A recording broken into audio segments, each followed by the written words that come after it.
So the king and Haman went to Queen Esther's banquet, and as they were drinking wine on the second day, the king again asked, Queen Esther, what is your petition? It will be given you. What is your request? Even up to half the kingdom, it will be granted. Then Queen Esther answered, If I have found favor with you, your majesty, and if it pleases you, grant me my life. This is my petition, and spare my people. This is my request. For I and my people have been sold to be destroyed, killed, and annihilated.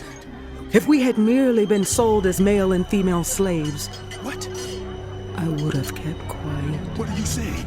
Because no such distress would justify disturbing the king. King Xerxes asked Queen Esther, Who is he? Where is he? The man who has dared to do such a thing. An adversary and an enemy. This vile Haman. Then Haman was terrified before the king and queen. The king got up in a rage, left his wine, and went out into the palace garden. But Haman, realizing that the king had already decided his fate, stayed behind to beg Queen Esther for his life.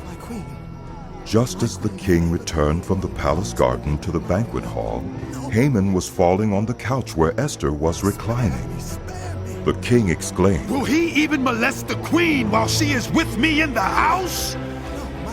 As soon as the word left the king's mouth, they covered Haman's face. Then Harbona, one of the eunuchs attending the king, said, A pole reaching to a height of 50 cubits stands by Haman's house. He had it set up for Mordecai, who spoke up to help the king. The king said, Impale him on it. So they impaled Haman on the pole he had set up for Mordecai. Then the king's fury subsided. That same day King Xerxes gave Queen Esther the estate of Haman, the enemy of the Jews. And Mordecai came into the presence of the king, for Esther had told how he was related to her. The king took off his signet ring, which he had reclaimed from Haman, and presented it to Mordecai. And Esther appointed him over Haman's estate. Esther again pleaded with the king, falling at his feet and weeping. She begged him to put an end to the evil plan of Haman the Agagite, which he had devised against the Jews. Then the king extended the gold scepter to Esther, and she arose and stood before him. If it pleases the king, and if he regards me with favor and thinks it the right thing to do, and if he is pleased with me, let an order be written overruling the dispatches that Haman, son of Hammedatha the Agagite, devised and wrote to destroy the Jews in all the king's provinces. For how can I bear to see disaster fall on my people? How can I bear to see the destruction of my family? King Xerxes replied to Queen Esther and to Mordecai the Jew, Because Haman attacked the Jews, I have given his estate to Esther, and they have impaled him on the pole he set up.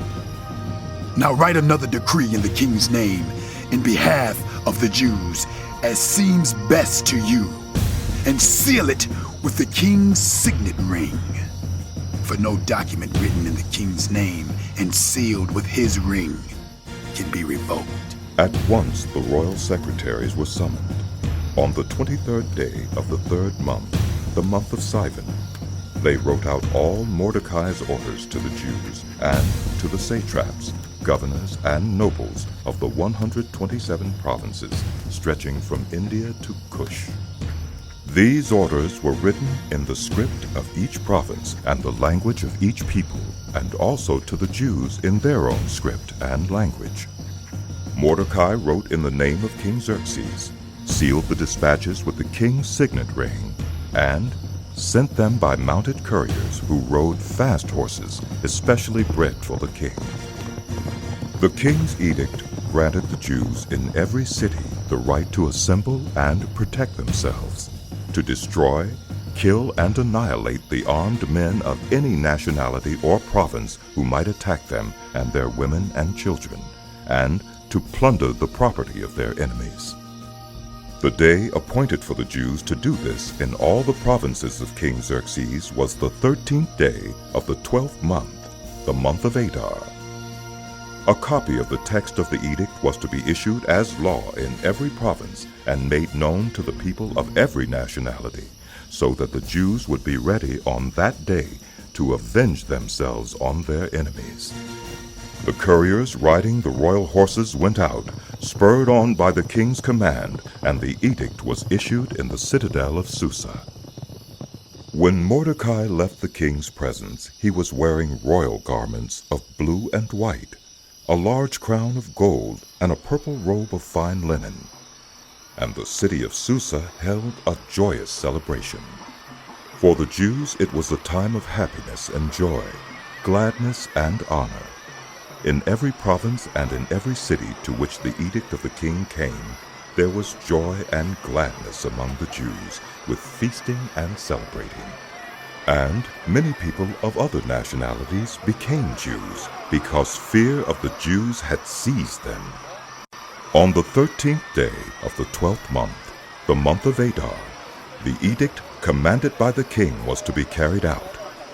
On this day, the enemies of the Jews had hoped to overpower them, but now the tables were turned, and the Jews got the upper hand over those who hated them. The Jews assembled in their cities, in all the provinces of King Xerxes, to attack those seeking their destruction. No one could stand against them, because the people of all the other nationalities were afraid of them. And all the nobles of the provinces, the satraps, the governors, and the king's administrators helped the Jews, because fear of Mordecai had seized them. Mordecai was prominent in the palace. His reputation spread throughout the provinces, and he became more and more powerful. The Jews struck down all their enemies with the sword, killing and destroying them, and they did what they pleased to those who hated them. In the citadel of Susa, the Jews killed and destroyed 500 men. They also killed Parshandatha, Dalphon, Aspatha, Poratha, Adalia, Aradatha, Parmashta, Arasai, Aradai, and Visapha, the 10 sons of Haman, son of Hammedatha, the enemy of the Jews. But they did not lay their hands on the plunder. The number of those killed in the citadel of Susa was reported to the king that same day. The king said to Queen Esther, The Jews have killed and destroyed 500 men and the 10 sons of Haman in the citadel of Susa. What have they done in the rest of the king's provinces? Now what is your petition? It will be given you. What is your request? It will also be granted. If it pleases the king, give the Jews in Susa permission to carry out this day's edict tomorrow also. And let Haman's 10 sons be impaled on poles. So the king commanded that this be done. An edict was issued in Susa, and they impaled the 10 sons of Haman. The Jews in Susa came together on the 14th day of the month of Adar, and they put to death in Susa 300 men, but they did not lay their hands on the plunder. Meanwhile, the remainder of the Jews who were in the king's provinces also assembled to protect themselves and get relief from their enemies. They killed 75,000 of them, but did not lay their hands on the plunder. This happened on the 13th day of the month of Adar, and on the 14th they rested and made it a day of feasting and joy. The Jews in Susa, however, had assembled on the 13th and 14th, and then on the 15th they rested and made it a day of feasting and joy. That is why rural Jews, those living in villages, observe the 14th of the month of Adar as a day of joy and feasting, a day for giving presents to each other. Mordecai recorded these events, and he sent letters to all the Jews throughout the provinces of King Xerxes, near and far, to have them celebrate annually the 14th and 15th days of the month of Adar as the time when the Jews got relief from their enemies, and as the month when their sorrow was turned into joy and their mourning into a day of celebration. He wrote them to observe the days as days of feasting and joy, and giving presents of food to one another, and gifts to the poor. So the Jews agreed to continue the celebration they had begun, doing what Mordecai had written to them. For Haman, son of Hammedatha, the Agagite, the enemy of all the Jews, had plotted against the Jews to destroy them, and had cast the pur, that is, the lot, for their ruin and destruction.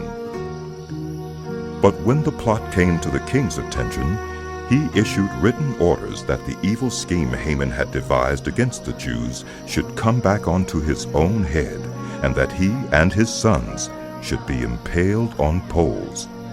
Therefore, these days were called Purim, from the word pur. Because of everything written in this letter, and because of what they had seen and what had happened to them, the Jews took it on themselves to establish the custom that they and their descendants and all who joined them should without fail observe these 2 days every year in the way prescribed and at the time appointed. These days should be remembered and observed in every generation by every family and in every province and in every city. And these days of Purim should never cease to be celebrated by the Jews, nor should the memory of them die out among their descendants. So Queen Esther, daughter of Abihail, along with Mordecai the Jew, wrote with full authority to confirm the second letter concerning Purim. And Mordecai sent letters to all the Jews in the 127 provinces of Xerxes' kingdom, words of goodwill and assurance, to establish these days of Purim at their designated times, as Mordecai the Jew and Queen Esther had decreed for them, and as they had established for themselves and their descendants in regard to their times of fasting and lamentation. Esther's decree confirmed these regulations about Purim, and it was written down in the records. King Xerxes imposed tribute throughout the empire to its distant shores, and all his acts of power and might, together with a full account of the greatness of Mordecai to which the king had raised him. Are they not written in the book of the annals of the kings of Media and Persia? Mordecai the Jew was second in rank to King Xerxes, preeminent among the Jews, and held in high esteem by his many fellow Jews, because he worked for the good of his people and spoke up for the welfare of all the Jews.